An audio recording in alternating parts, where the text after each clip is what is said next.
Hello friends, I welcome you on BYJU'S Exam Prep, India's most comprehensive preparation platform for all the engineers. All the candidates who are joining me live, just quickly confirm your presence in the comment section and tell me whether my audio, visual quality, everything is clear so that we can start with the session. Till you are going to report me this, let me just brief you what is the ideal duration and what is the agenda for today's session. Friends, the ideal duration for today's session is going to be approximately 45 minutes. And what is the agenda for today's session? Friends, today's session is going to be very important for all the electrical and instrumentation students who are going to appear for HPCL examination. Even if you are not writing the HPCL examination, this session is going to be important for you because I am going to discuss reactive power compensation. Some of the important problems related to reactive power compensation I am going to discuss, and I will be also discussing the conceptual part. So this session is definitely going to give you some value addition, some marks in any examination you are going to write, if you are writing that examination from electrical engineering or instrumentation engineering, because power system, this is one of the most important topic from where you can expect every year they are asking 1 or 2 questions. And it is my experience that in HPCL examination you can have around 2 to 3 questions, directly you can get from this area, that is the reactive power compensation. Most of the time you are getting theoretical questions, but you will also be getting some of the numerical problems also. Whatever numerical problems I am going to discuss today, I will be explaining the conceptual part also, so that even if you are getting other questions related to this concept, you will be able to handle that. So everybody who is joining me live, just quickly confirm your presence in the comment section and tell me whether my audio, visual quality, everything is clear, and are you ready for the session. Some of you may be joining me for the first time, so there is a brief introduction about myself. My name is Ashutosh. As you can see on the screen, I have 11 plus years of teaching experience, completed MTech from BYJU'S in 2010. I have written a couple of books on engineering ethics and power system, and these are my areas of expertise. Before we start the session, a very important information for all the candidates who are seriously preparing for GATE 2023, because BYJU'S Exam Prep is bringing to you up to 90% scholarship. There is going to be a scholarship test. The schedule of the test is going to be 24th of July, and the timing is going to be 11 AM in the morning. And in order to attempt this scholarship test, you have to get yourself registered. Now you will be asking me, sir, how we can register ourselves? So please go to the Google Play Store, download the BYJU'S Exam Prep app, and just log in with the simple instructions. Once you log in, you will see a pop-up message, and you just need to follow that, and you can register yourself for this scholarship test, and you can get up to 90% scholarship for your GATE preparation program. Is it clear for everybody? So let us start with the first question. The question says, a 3-phase induction motor is operating at 400 volts 50 hertz. The rating of the induction motor is given as 4.5 kVA, and it is operating at 0.6 lagging power factor. He is asking, find the capacitance per phase of a delta connected shunt capacitor bank for improving the system power factor to 0.8 lagging. Now before we proceed for this question, I want to give you some important concept. Are you ready for that? Just tell me in the comment section. Yes, everyone, be active on the comment section, and everybody just quickly like, share and subscribe the session. Just quickly like the session, share it with your friends and colleagues, and subscribe to BYJU'S Exam Prep if you have not subscribed till now. More and more people are going to be joining us if you share it with your friends and colleagues, and they are also going to be benefited. Now please understand one thing. Suppose we take the example of a simple system. This is a generator. This is a transmission line, and suppose this is your load. I hope it is clear. Right now I am not using any compensation here. No reactive power compensation we are using, and let us see what is happening here. Suppose the voltage magnitude at the generator side is going to be V1. At the load side it is V2, and this is your generator, and generator is supplying, suppose PS and JQS. This is the real and reactive power supplied by this generator to the load through the transmission line. Now this transmission line, we are assuming, suppose it is having the reactance. Let me take a simple case so that you understand it better. Suppose it is a lossless line. If it is a lossless line, its reactance is given as Jx. Now if you want to establish a relation between V1, V2 and the reactive power sent from the sending end, because if you see, the real power is going to relate with power angle del and the frequency, whereas the reactive power is going to be related to the voltage magnitude and the excitation of your synchronous generator. I hope it is clear. What does it mean? So basically we have two control groups. These are two control groups. These are two control groups in our power system. These are two control groups. If you want to control the power angle or you want to control the frequency of your system, then how you can control it? By controlling the amount of real power. If you want to control the voltage magnitude or you want to control the excitation, then you can do it with the help of reactive power control. And these two control groups are not, you can say, if you are doing changes in P, if the real power is changed, then the effect of this change is not going to be significant on voltage magnitude and the excitation. Similarly, if you are having a change in reactive power, the impact or the effect of this reactive power change is going to be insignificant on power angle and the frequency.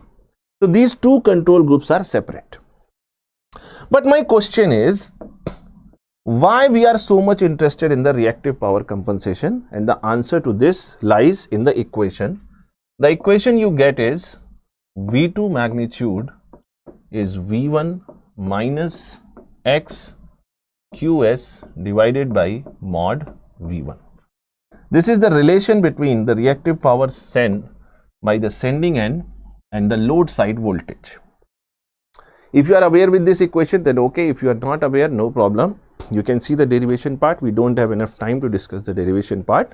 But if you apply simple KVL equation and write the current in terms of real and reactive power, you can get it. Now what is happening? Suppose I am increasing the reactive power sent from the sending end. What is QS? QS is the reactive power sent from the sending end. What is going to happen? This whole quantity is going to be increased, and because of this negative sign, the voltage at the load end is going to be reduced. What is the conclusion you can draw here? It means more and more is the burden of reactive power on the generator side. Low and low values you will observe at the load side voltage. What is the meaning? The meaning is, if the burden of reactive power or the reactive power sent from the sending end is going to be high, then you will see a significant drop in the load side voltage. So what you can do? Just take this example. This simple example is going to help you. Suppose you are taking pocket money from your father. Suppose your father is giving you 100 rupees of pocket money, but that is not sufficient for your expenses. So what else you can do? What else you can do? You can start teaching some smaller children and you can get some money on your own. So the burden of that pocket money on your father is going to be less. The same thing is happening here. What this load is doing, we are going to provide some local reactive power so that the burden of reactive power on the generator side is going to be less. If we are able to do so, the voltage at the load side is going to be improved.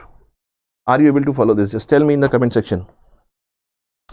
Are you able to follow this concept of reactive power compensation or not? I'm trying to make it as simple as that for you. Everybody just tell me in the comment section. Are you able to follow this? Why we are going for reactive power compensation? We are going for reactive power compensation to improve the load side voltage because of this relation. Now let us come to the problem. What the problem is saying? The problem is saying there is a three-phase induction motor. This is your three-phase induction motor.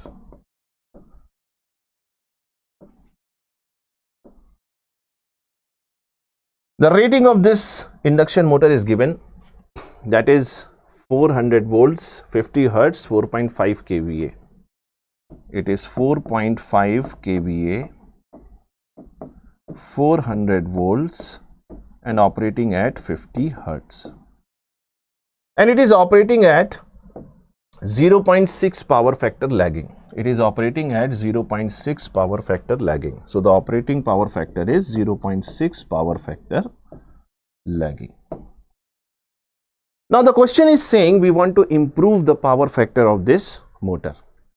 Now the first thing you have to understand is, once you design a load, you cannot change its power factor, because power factor is depending upon R and X. So once you design the motor, can you change R and X? No.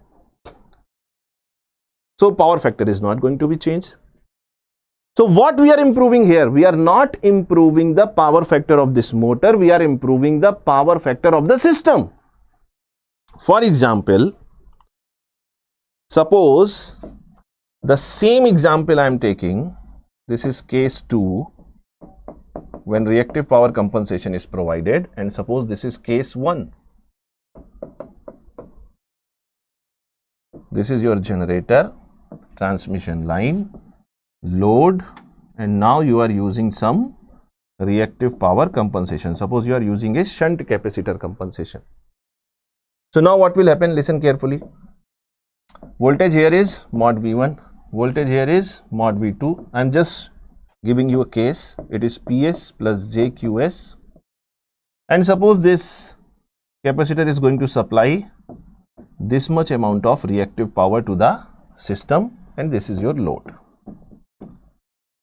Now if you compare these two cases, the second case, suppose the current taken from the supply is IS2, because you have connected one element, one capacitor.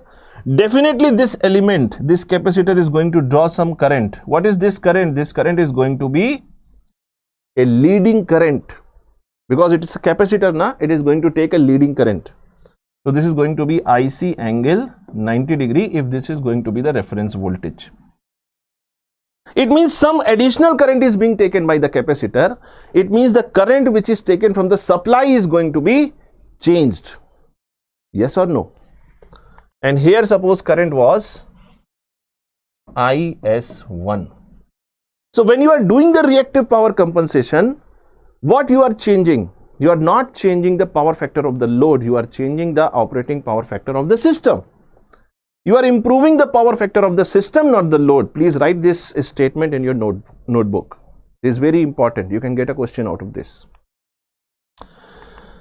So what he is doing, because it is a three-phase system, so he is connecting a delta connected shunt capacitor bank, something like this.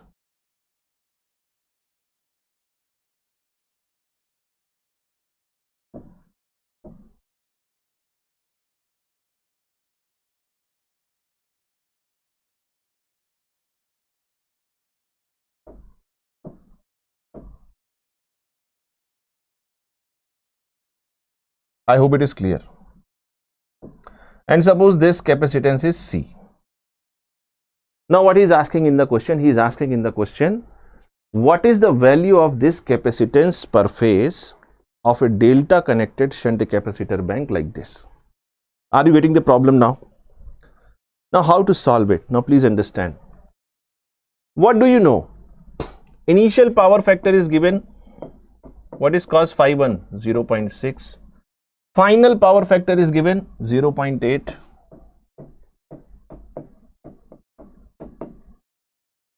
What is the What is the real power taken by this induction motor? Can you tell me? What is the real power taken by this induction motor? The total apparent power is given. This is what? This is the complex power. So if I have to write the real power, how I can write it? It is going to be 4.5 kVA multiplied by power factor cos phi 1, that is 0.6. You know this relation or not? P is equal to S cos phi. This is the relation I am using here.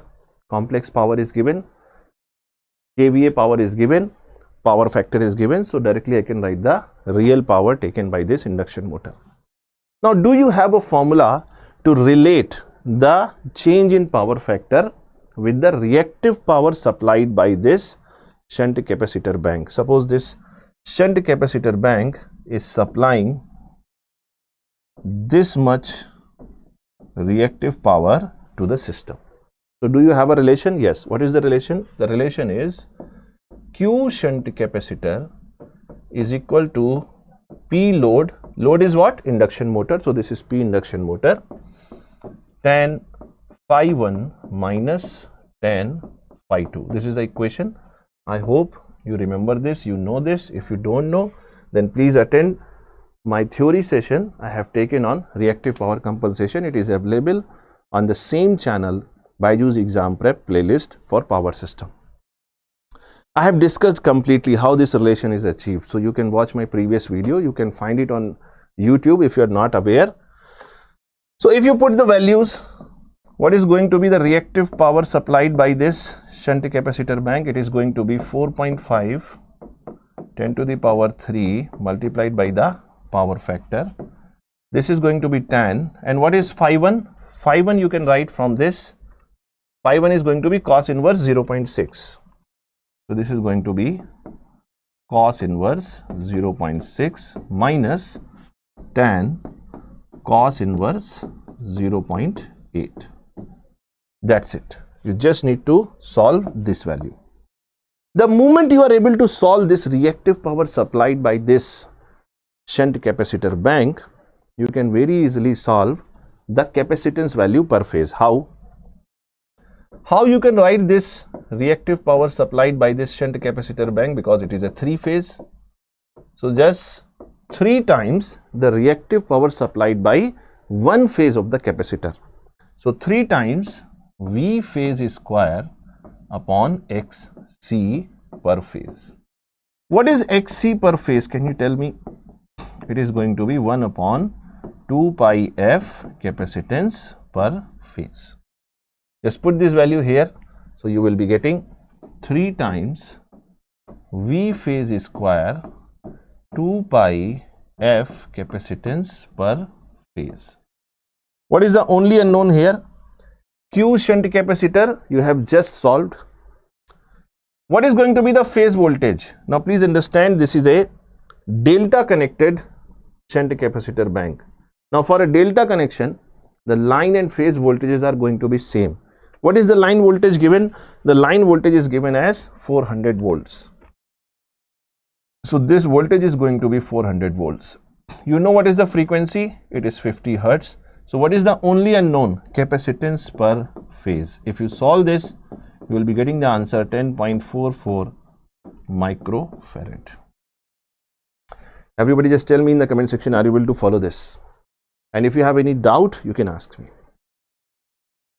The calculation is little lengthy in this problem, but if you are able to understand this problem, my friend, then the problems that you are going to see in the HPCL examination, they are going to be like this. And I can see more number of people are live with me, but the number of likes are less. So everybody just hit the like button fast. Are you able to follow me? Sanjana, Kumar. Yes, everybody. Patra. Is it clear for everyone? If you have any doubt in this question, you can ask me. Otherwise, we'll go to the next question. Shall I go to the next question? Yes?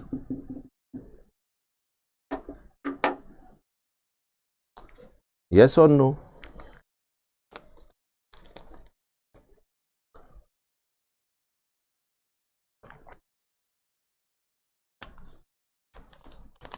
Okay.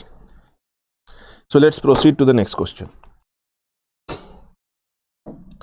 The next question says a shunt reactor. In the previous question we were talking about shunt capacitor, and now we are talking about shunt reactor. Can you tell me where we are using shunt reactor?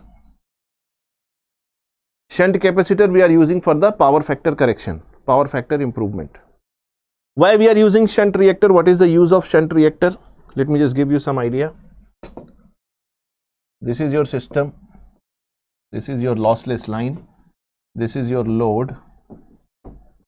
And this is, suppose, how you have connected the shunt reactor. Now, because it is a shunt reactor, suppose the real and reactive power sent by the generator is like this. This is the sending end voltage. This is the receiving end voltage or load side voltage. This is the current supplied from the line.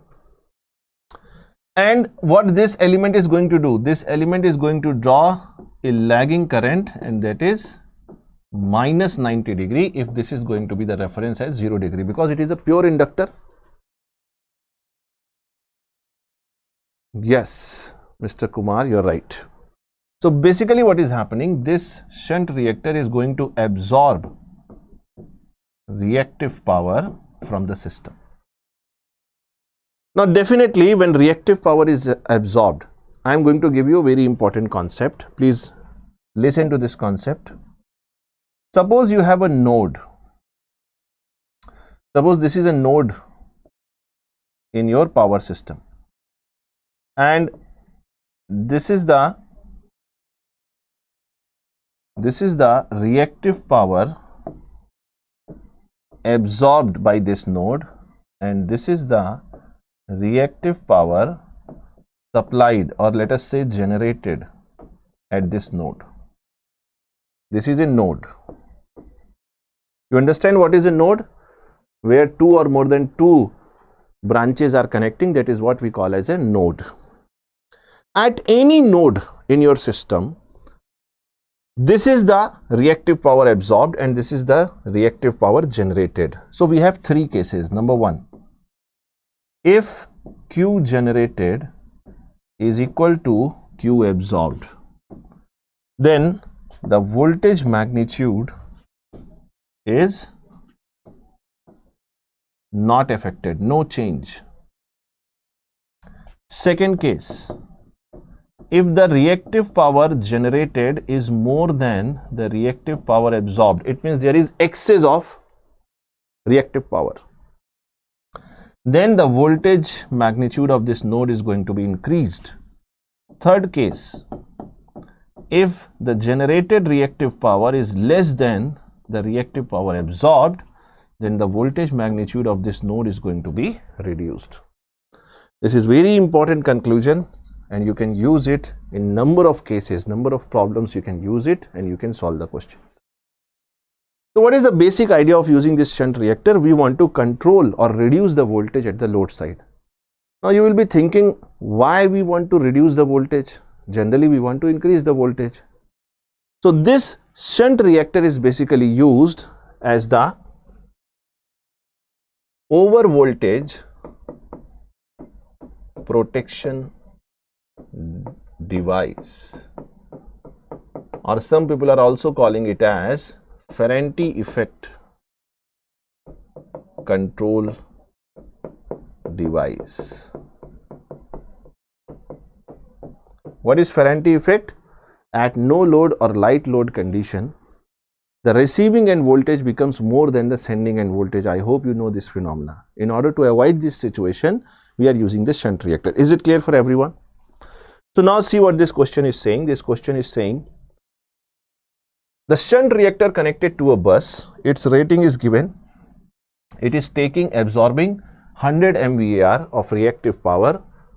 Now he is asking for 98% of the rated voltage and 96% of the rated frequency the reactive power absorbed by the reactor will be. It means he is reducing the voltage and he is reducing the frequency, and now he is asking, now in this reduced voltage and frequency, what is the reactive power absorbed by the shunt reactor? Suppose we are saying in the first case, the voltage is V and the frequency is F and the reactive power absorbed by the reactor is Q1.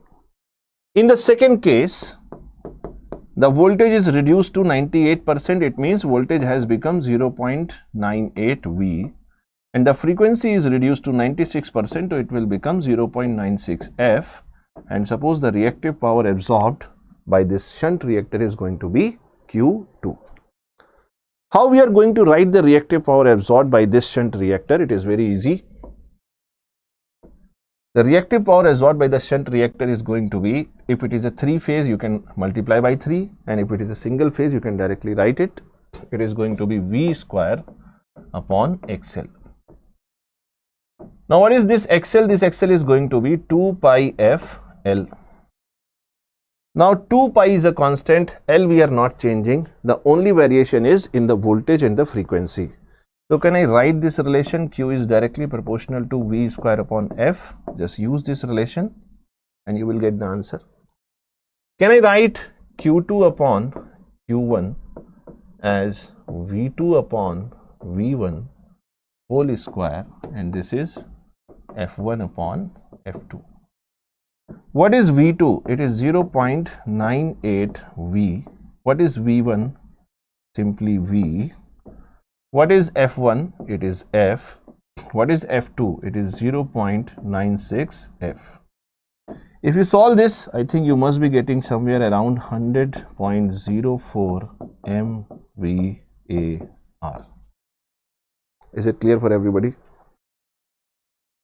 It was an easy question, and this type of question you can see in your HPCL examination. Is it clear? So what is the correct answer you are getting? A is the correct answer. Any doubts you can ask me, otherwise go to the next question. See the next question. Oh, it is the same question. It is repeated. No problem, just leave it. Again, it is repeated.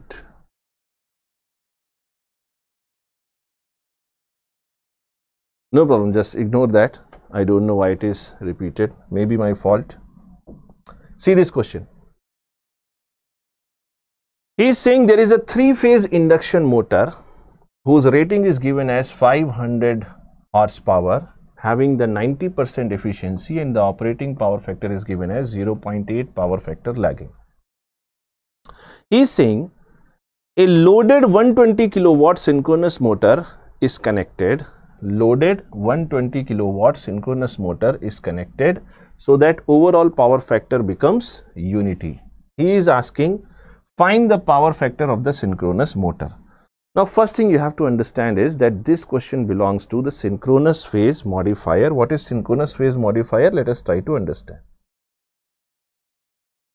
See, if you talk about the dynamic compensation devices, I hope you know what is dynamic compensation.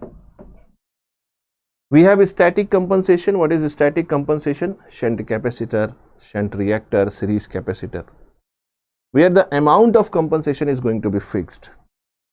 When we talk about the dynamic compensation generally involves the synchronous motor. So generally we have two components. First one is synchronous condenser. In very brief I am giving you because it can be asked. Second one is synchronous coil. And third one is synchronous phase modifier. Now, what is their understanding? Synchronous condenser is basically an overexcited synchronous motor at no load. This is the condition.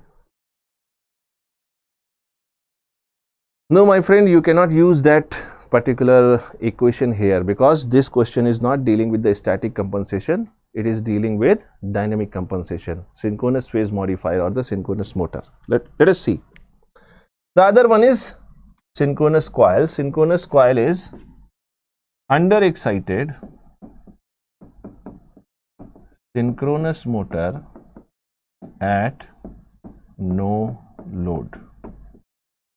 Basically, synchronous condenser is going to be acting like your shunt capacitor and synchronous coil is going to be acting like your shunt reactor. The only difference is, in case of shunt capacitor and shunt reactor, the amount of reactive power that you can supply is not, you can say, any value you can supply. It is only available in the multiples of the basic unit of compensation. You can either have one capacitor, two capacitor, three capacitor, or n number of capacitors. Similarly, either you can have one inductor, two inductor, three inductor, or n number of inductors. Yes or no? Suppose one of the capacitor is supplying you 5 MVAR reactive power. So either you can have 5, 10, 15, or in the multiples of 5. But suppose you want to supply 12.5 MVAR. Is it possible with that static compensation? No. But when you talk about the dynamic compensation, it is a rotating device. Whatever is the requirement in terms of reactive power compensation, your synchronous motor is going to supply that. I hope you are getting that. Now, what is synchronous phase modifier? Now, this is the most practical device for power factor correction. Most practical device for power factor correction. How we define it? It is again an overexcited synchronous motor at some load. What is the meaning of this? We'll understand with the help of this question. What the question is saying, there is a three-phase induction motor. So take this example. This is your transmission line. Now this is your three-phase induction motor, or let me write it here. It is a three-phase induction motor. Now he is saying a synchronous motor is connected. How a synchronous motor is connected? Something like this. This is your synchronous motor. Now this synchronous motor is not at no load, it is a loaded one. It means some load is also connected, and that load is going to be the mechanical load. So this is the load connected to the shaft of synchronous motor. If a load is connected to the shaft of synchronous motor, it means this synchronous motor is going to take some real power from the supply. Otherwise, how it is going to deliver the load? In order to deliver the load, there must be some exchange of real power. So this synchronous motor is going to draw this much amount of real power from the supply. We are assuming this. At the same time, because it is the overexcited condition, this synchronous motor is also going to supply some reactive power to the system. Now this is induction motor, and this induction motor requires P induction motor plus J Q induction motor. This is the real and reactive power required by the induction motor. So this is the requirement from the induction motor. Are you getting the complete picture now? Now he is saying the induction motor rating as 500 horsepower. Whenever the rating of a motor is given in horsepower, you understand it is representing the output power, because the output power of a motor is mechanical power and the horsepower is given in power in mechanical terms. It means what? He is giving you the output power of this induction motor. This is a mechanical load connected to the shaft of induction motor, and it is taking P output as 500 horsepower. So what is the first thing I am going to do? The first thing I am going to do is I am going to find the value of P induction motor and Q induction motor. Can we find it? Yes, very easy. Why? Because output power is given, efficiency is given. If output power and efficiency is given, can you find the input power, that is P induction motor? Yes. Just write the efficiency formula. Now if real power taken by this induction motor from the supply is given and operating power factor is given, can you find the reactive power? Yes. So I am going to write the efficiency of induction motor as output power upon input power multiplied by 100. What is the efficiency given for the induction motor? The efficiency is 90%. So this is going to be 90%. What is the output power? It is 500 horsepower, and 1 horsepower is approximately 746 watts, because we are writing the power in terms of electrical power, because input power is electrical power. So you will be getting P input like this. And what is this P input? This P input is nothing but P induction motor, real power taken by the induction motor from the supply. So this is going to be 500 746 divided by 0.9. Can you find this value? If you can find this value, very easily we can draw the power triangle for the induction motor. Suppose this is the real power, this is the reactive power, and this is the power factor angle of the induction motor. So can you tell me what is going to be the reactive power taken by this induction motor from the supply? It is going to be P induction motor 10 phi I m. You know what is the value of power factor?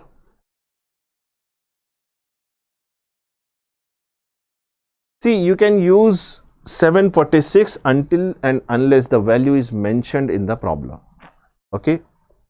If you see most of the standard books, for 1 horsepower they are taking the equivalent electrical power as approximately 746 watts. Some of the books are using the value that you are mentioning also, but you please use 746 watts until and unless it is mentioned in the problem itself. Is it clear? So just solve this and put this value here. What is this 10 phi Im? Because you know the operating power factor of the induction motor is given. What is this value? That is given as 0.8. So what is going to be this angle phi m? It is going to be 36.86 degrees. Just put this value. P value you have found, phi value is this much. Can you tell me what is the reactive power taken by this induction motor? Yes. Now let us read the real problem. The real problem is, he is saying once this synchronous motor is connected, the overall power factor becomes unity. Now this is the crux of this problem. What is the meaning of this statement that overall power factor becomes unity? Now please try to understand. What is the meaning of this statement that overall power factor of the system becomes unity? How it can become unity? How it can become unity? It can only become unity if phi is going to be 0, because cos 0 is going to be 1. Now how this phi is going to become 1? If I write the power triangle, this is the real power and this is the reactive power and this is the power factor angle. Phi is going to be 0 if I keep this line, okay, the complex power line towards P, then only phi is going to be reducing, and it is only possible when you keep on reducing the reactive power approximately to 0. But you tell me what is this reactive power which is going to be 0? This reactive power is the reactive power which is coming from this end. I hope you are getting this. Because power factor is improved for the system, for the current which is taken from the supply. So when we say the power factor has improved to unity, it means the reactive power burden towards the supply, towards the line side is going to be 0. It means this QS is going to be 0 if the operating power factor has to be unity. Is it clear, everybody? Just tell me in the comment section, are you getting this idea clear in your mind? The moment you say, sir, the reactive power coming from the supply side is 0, it means whatever reactive power is required by the induction motor, that has to be supplied by this synchronous motor only. Yes or no? So can you say the reactive power supplied by the synchronous motor is equal to the reactive power absorbed by the induction motor? Because the operating power factor is unity. And you have just solved what is Q induction motor. You are not solving it. You just tell me what is the value. Keep your calculators ready. So you can tell me what is this value. Do you know what is the real power taken by this synchronous motor? Yes, it is mentioned in the problem. 120 kilowatt synchronous motor. So what is the real power taken by this synchronous motor? It is 120 kilowatt. So this is 120 kilowatt. If you draw the power triangle for this synchronous motor, this is P synchronous motor, this is Q synchronous motor, P value is given, Q value you have just found. This complex power is going to be P synchronous motor is square plus Q synchronous motor is square. Can you tell me what is this power factor of the synchronous motor? Yes. Cos of angle phi synchronous motor is equal to P synchronous motor divided by under root P synchronous motor is square plus Q synchronous motor is square. This is going to be your answer. Is it clear for everybody? Just tell me in the comment section, are you able to follow this or not?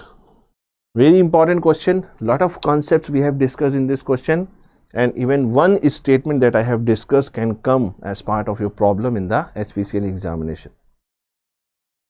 Are you able to follow this? Step by step we are doing it.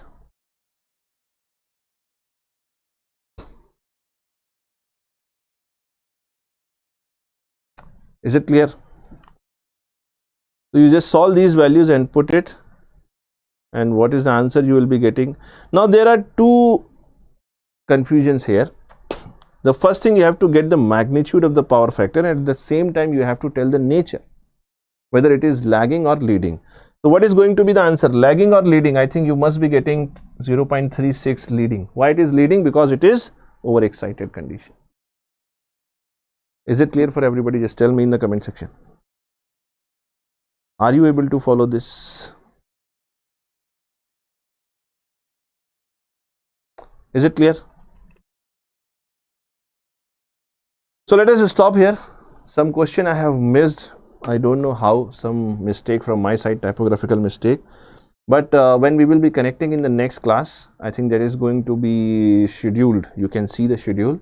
So I will add some questions for this reactive power compensation in that class also. So till then, goodbye. Thank you so much friends for joining me live in the discussion. Do not forget to subscribe to BYJU'S exam prep for all these important sessions. Thank you so much. Take care of yourself. Thank you everybody.